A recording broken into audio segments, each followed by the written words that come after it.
Hello, I'm Hannah, and this is Hannah's Books. I plan in this video to actually talk about books I've read recently. But first, I wanted to gloat for a second and tell you how pleased I am to have just celebrated my 5th anniversary here in this amazing community. And I simultaneously reached 5,000 subscribers, which seems absolutely crazy to me, but also so much fun. Thank you all for being here and for adding so much to my life with your comments, if you're a commenter, and with your videos, if you make videos. My whole experience here on Booktube has really been a joy. It's been a while since I've talked about what I've actually been reading. There are a few reasons for that. One is that I've been a bit overwhelmed with a totally unrelated assignment that has reduced my time for reading, as well as my time for both watching Booktube and filming videos. Another reason is that I've been out of town a lot during the last 2 months, sometimes related to that larger assignment, but twice completely for pleasure. Travel involving a lot of bookish adventures, both in Boston and Philadelphia, and both including other booktubers. I'm afraid I still haven't shared a lot of the Boston trip, and now it's a bit out of date, but I'll try to get a bit more out very soon. The third reason for the lack of specific book discussion is a little more troubling for me.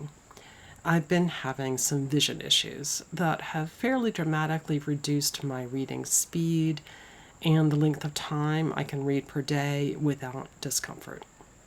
I'm hoping this is all fixable, and I'm in the process of that fix now, but the impact right now is still pretty hard.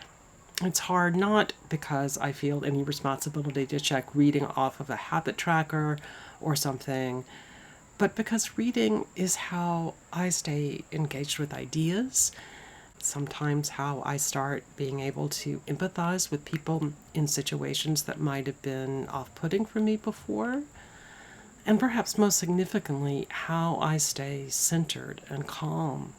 In other words, reading is fundamental to my daily life. Because of this limitation, I've been relying on audiobooks. Many of you out there are huge fans, and I've enjoyed them myself occasionally. Certainly, my husband David and I used to listen to a fair number of books on long drives.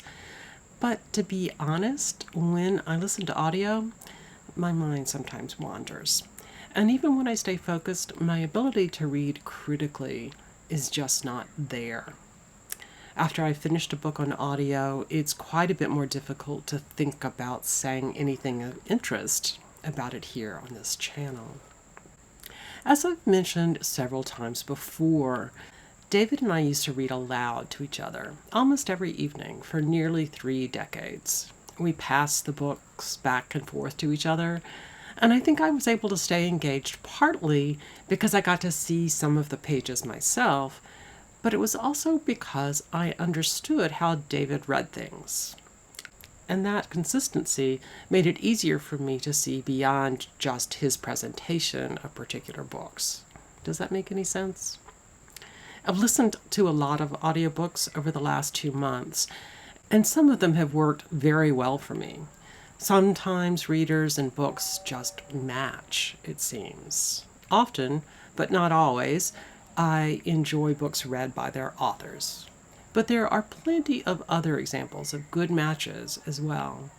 Not too long ago, Kim at Middle of the Book March recommended Ruby Dee's reading of Their Eyes Were Watching God, and that is one I loved even before my recent little forced immersion in audiobooks. If any of you have other favorite audiobook narrator matches, I would love to hear them down in the comments. Interestingly, I find it much easier to focus on audiobooks when I speed them up. If you haven't listened to a relatively new recording lately, you might be surprised at how astonishingly slow the readers are.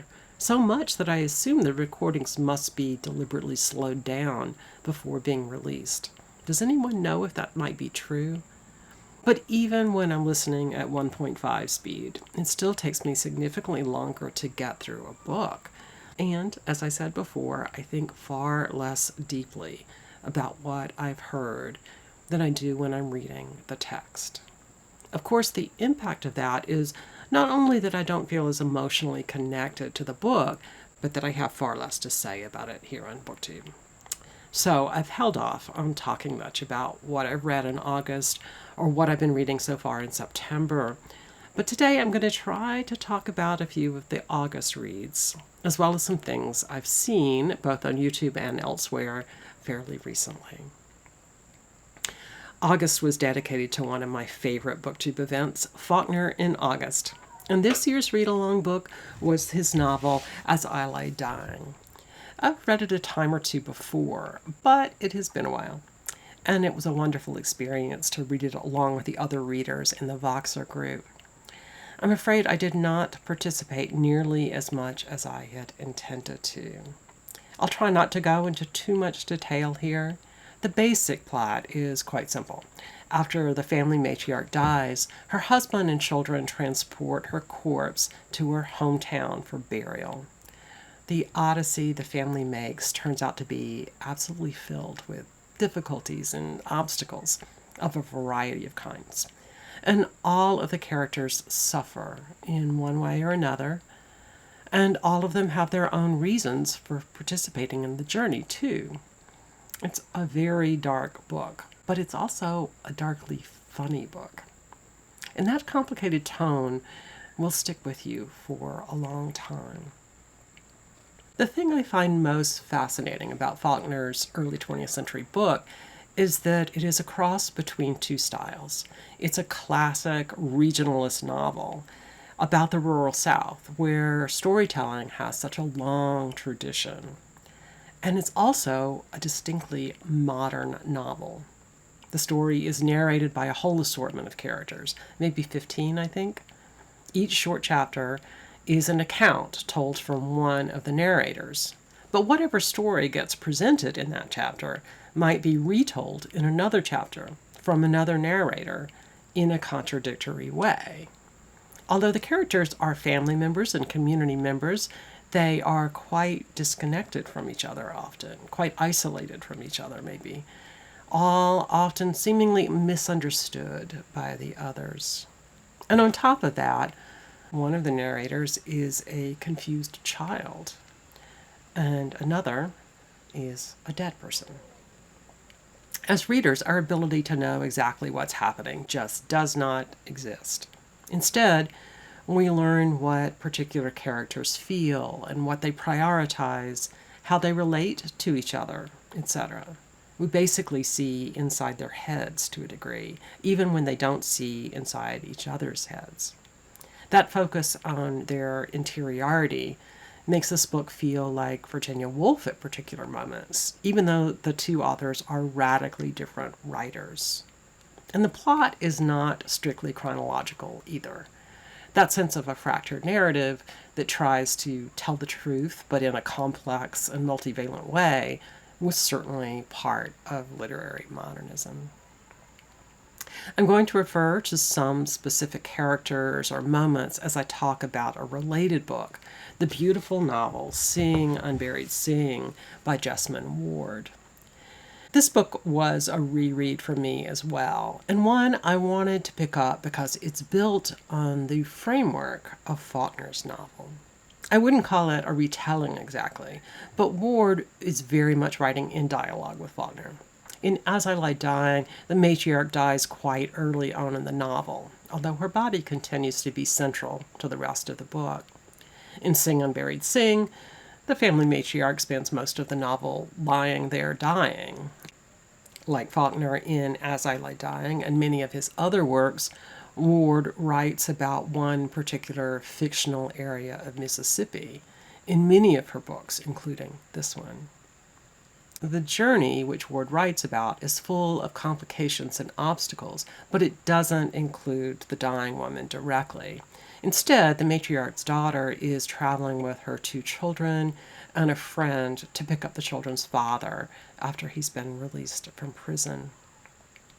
Both Faulkner and Ward lay out how social class works in the communities they write about. Perhaps the most significant thematic change from Faulkner's story to this one is the lens through which it talks about race. All of Faulkner's work portrays the racism of the white Southern societies he writes about. I've actually talked about race in Faulkner before, so I won't go into it now. Ward, on the other hand, talks about much more complex racial interactions than we see in As I Lie Dying. Black, white, and interracial characters are tied together by family bonds as well as friendships. And Ward also talks about changing racial dynamics and the things that might not have changed over the years we hear about in this book. Perhaps the most powerful part of the book is its illumination of the history of incarceration of black men in this part of the South, as well as how that history has developed in more recent years. Incidentally, incarceration is a link between Faulkner's book and Ward's book. In Faulkner, that plot line is not nearly as central as it is in Ward, but it's nevertheless one of the most memorable moments in his novel, at least for me. While several of the characters in Jesmyn Ward's book are hard to love, maybe even more than Faulkner's characters in some ways, there are also several characters who are painted with great grace. The children, 13-year-old Jojo and his baby sister Kayla, are highly sympathetic characters, much more than any of Faulkner's. The grandmother, the matriarch I've already mentioned, and the grandfather are as well. So right off, this book really has a different tone.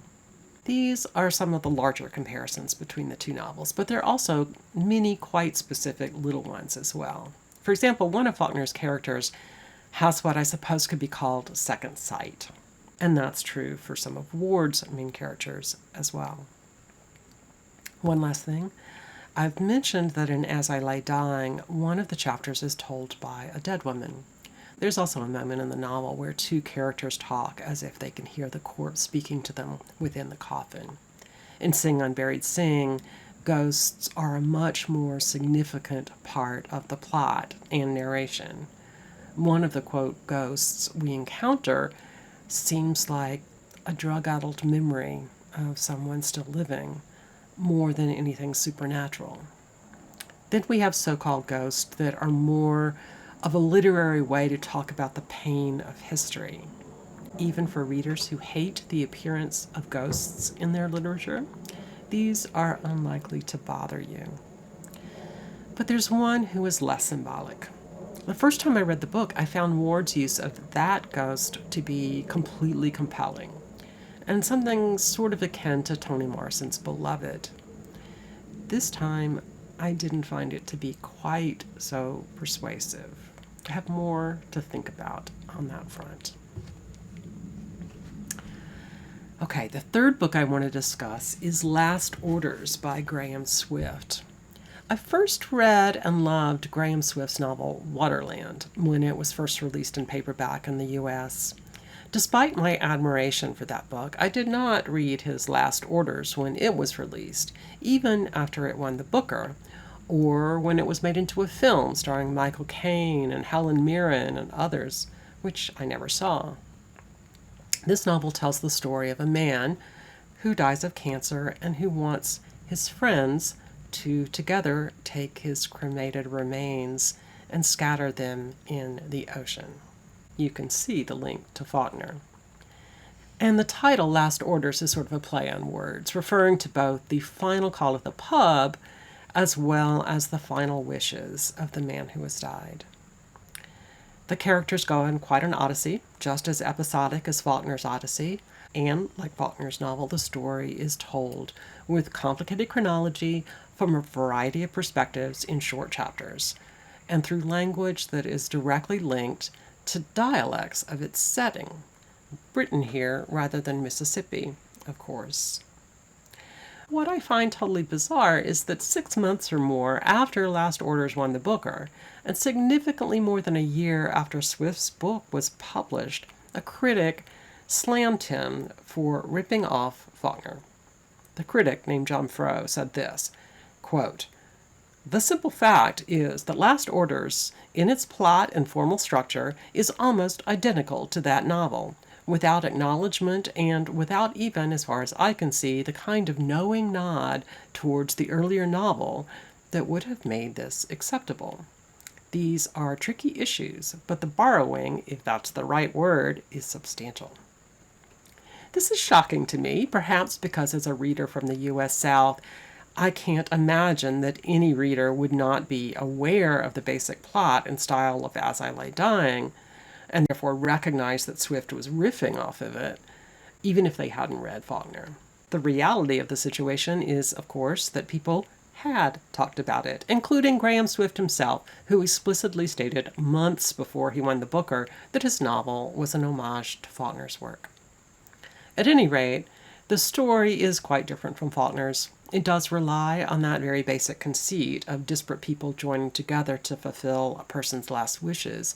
But what we learn about the characters and what they learn in the process of that journey, which only lasts one day here, is quite different from Faulkner's version. Instead of the very dark comedy of As I Lay Dying, Last Orders is a really understated and maybe quiet novel. Yes, there are disagreements, but fundamentally Swift's book is about what binds these men together, including their pain and their mistakes and secrets, and their growing awareness of their own mortality. Although I occasionally felt a bit disconnected because of the almost relentlessly masculine approach of this book, I think it's fair to say that overall I loved it. I always love meditative books, I suppose, but perhaps especially after reading about the craziness of the family in Faulkner's novel and spending some time with my somewhat Faulknerian family recently. I really needed a thoughtful elegiac novel. Okay, all three of these books I've been talking about so far were read either for the great Booktube event Faulkner in August or chosen because of their connection to Faulkner's novel. Another Booktube event in August was Phenomenal Women, led by our own phenomenal woman, Marilyn Maya Mendoza, in celebration of her 4 years here on Booktube, as well as her birthday. Inspired by the title of one of Maya Angelou's poems, this event asked participants to consider the work of not only Maya Angelou, but other women writers they consider to be phenomenal. The conversations across this platform all month were exceptional, sparked not only by the readathon, but by Marilyn Maya's beautiful videos talking about her own connection to the work of Maya Angelou, and also by the original tag she created to go along with the Booktube event. I had intended to participate a bit more fully than I did, but let me mention what I did pick up. I listened to an audio version of Linda Wagner Martin's biography of Maya Angelou, and I found it rather disappointing.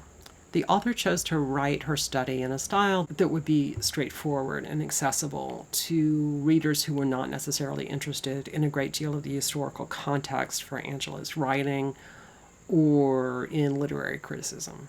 Essentially, Wagner Martin just summarizes the events of Angelou's life. Granted, Angelou lived a fascinating life. The problem, at least for me, is that she also wrote about her own fascinating life in a way far more moving than Wagner Martin did. My criticism really isn't quite fair. Wagner Martin does talk a bit about how the Harlem Renaissance was instrumental to Maya Angelou's work, and she does talk about Angelou's environment in the civil rights movement, and also about the theme I think we saw in the first three books I talked about today, how regional speech patterns, especially in cultures rooted in oral storytelling traditions, can effectively power the literature of that region. I think my biggest issue with this book might be because I listened to the audiobook, with its not especially compelling narration. My mind kept wandering, despite my interest in the topic. And as I said earlier, I don't seem to be able to connect at the same depth when I'm listening rather than reading the text. Perhaps I should try the book again sometime when print is working better for me. Also, in celebration of Phenomenal Women Month, I watched a documentary about Maya Angelou, which I found available for free here on YouTube. I definitely recommend it, and we'll leave a link down in the description box. Well, since I'm talking about videos on YouTube, let me mention a few more. And actually, these come specifically from Booktube. Ruben from the incredible channel To Readers It Might Concern, and Emily from Linguist Library, who was a wonderful new find for me to follow, put together a tag trying to play out how different kinds of beauty work in literature. These started a pretty heady conversation among many of our most thoughtful booktubers, and I definitely encourage you to track down as many as you can. I'm pretty sure there is a playlist of responses, and if that's right, I'll link to that down in this video's description box, and maybe call out a few of my very favorites, including, for example, the video by Elinor at the channel The Only Real Property. If you don't know her channel yet, I highly encourage you to give her a follow. Other booktubers were also talking about beauty in books, although thinking specifically about beautiful writing styles in general, rather than engaging in the question of particular kinds of beauty. I think Brian started the discussion and Kim gave some of her own favorites, and then it went on from there. I'll list those down below as well. Then I stumbled across another video about beauty in books by a very popular YouTuber who is a serious reader but is not someone I think of as a member of the Booktube community, and that is Ruby Granger, a young woman who I think got popular because of her study videos back when she was still in secondary school. Well, she just finished her master's degree in literature at Oxford, and she's especially interested in early literature and also apparently the physical texts of English literature. Her video about beauty in books is specifically about how readers in the 17th century adorned their books, perhaps especially the books that meant a lot to them, through heavy annotations sometimes, but also quite often by embroidered covers or velvet bindings with jewels attached, etc. There are two things I find especially interesting about her video. First is that she is in many ways making quite an academic argument, complete with really serious references in her description box and an interesting discussion of the gendered aspects of this process. The other really interesting thing is that she directly links her discussion, not just at a surface level, but more deeply, to the whole, quote, books as accessories critique that's been leveled at bookstagrammers and book talk stars, and to a degree, booktubers. And it really made me consider my own responses and assumptions. Very nicely done. I'll leave a link for you other old fogies that might not already know about Ruby Granger's channel. Finally, I want to steer you to one other video-based event, the tremendous ModPo. ModPo was one of the earliest humanities-oriented MOOCs, massive online courses. There are two O's there, and I'm not sure what the other is, run through Coursera and other platforms. ModPo stands for Modern and Contemporary Poetry, specifically poetry that's emerged in modern America, starting with the influence of Emily Dickinson and Walt Whitman and going through the 19th century up until today. When ModPo debuted a dozen or so years ago, I decided I wanted to participate. At the time, I was homeschooling my son, just starting the 7th or 8th grade. Usually, I woke up long before he did, and my plan was to come downstairs, make myself tea, and watch the weekly videos before he was ready. On the very first day of class, he came down earlier than I expected, and he sat on the couch. I started to turn off the video since I thought he wouldn't be interested, but he said, "Keep watching while I try to wake myself up." And within just a few minutes of watching Al Philrice, the main ModPo professor, talking with a table of students about Emily Dickinson and Walt Whitman, my son informed me that I was absolutely not allowed to watch these classes until he was awake and could himself participate.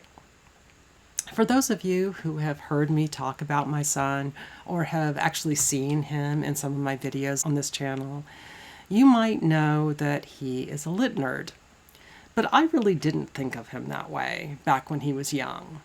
Yes, he adored Shakespeare from a very young age, which is pretty lit nerdy, but he was also kind of a math geek, and he was obsessed with science, etc. ModPo, in many ways, is when it started to become clear that he was quite fundamentally a humanities kid. I mentioned that that professor sat around with a group of students, but those students, who at the time were mostly undergraduates, were the teaching assistants for the online course. Their discussions were brilliant, and they all participated in forums on the ModPo Coursera page as well. A great number of them still participate every autumn, still as TAs, who run office hours on the Coursera page and participate in weekly live streams on YouTube. Now, instead of being undergraduates, some of them have earned PhDs themselves. Some have kids themselves. Over the years, the basics of the course have remained the same, but there are constant new additions, and there are always new people participating as teaching staff. And of course, there are always new students too. A tremendous number of us from that very first year come back again every single year to participate again, though, to learn more and to give back too. And many of the participants from the very beginning year all the way until now are international, and several have become teaching assistants for the classes themselves.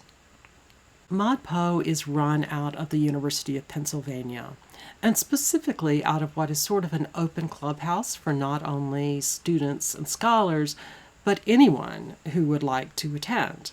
It's a house that hosts literary events many times per week, and it's called Kelly Writer's House.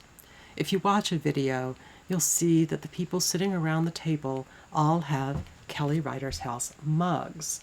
The professor even refers to his mug occasionally, pointing to it and saying, this, when he's trying to explain the idea of an index term. Well, when my son was trying to decide where to apply to colleges, we visited the University of Pennsylvania and happily spent an evening at the Kelly Writer's House, and we acquired our own Kelly Writer's House mugs. I'll leave a link to the ModPo website and to their YouTube channel and to the Coursera page. In the dozen years since Coursera started, the platform has tried to find ways to monetize itself. But ModPo, as a particular class, is fierce in its commitment to keeping the course free and accessible to all. Well, that will do it for this video. It is great to be back after a few too many days missing in action. Thanks to all of you for joining me today here on Hannah's Books. See you soon.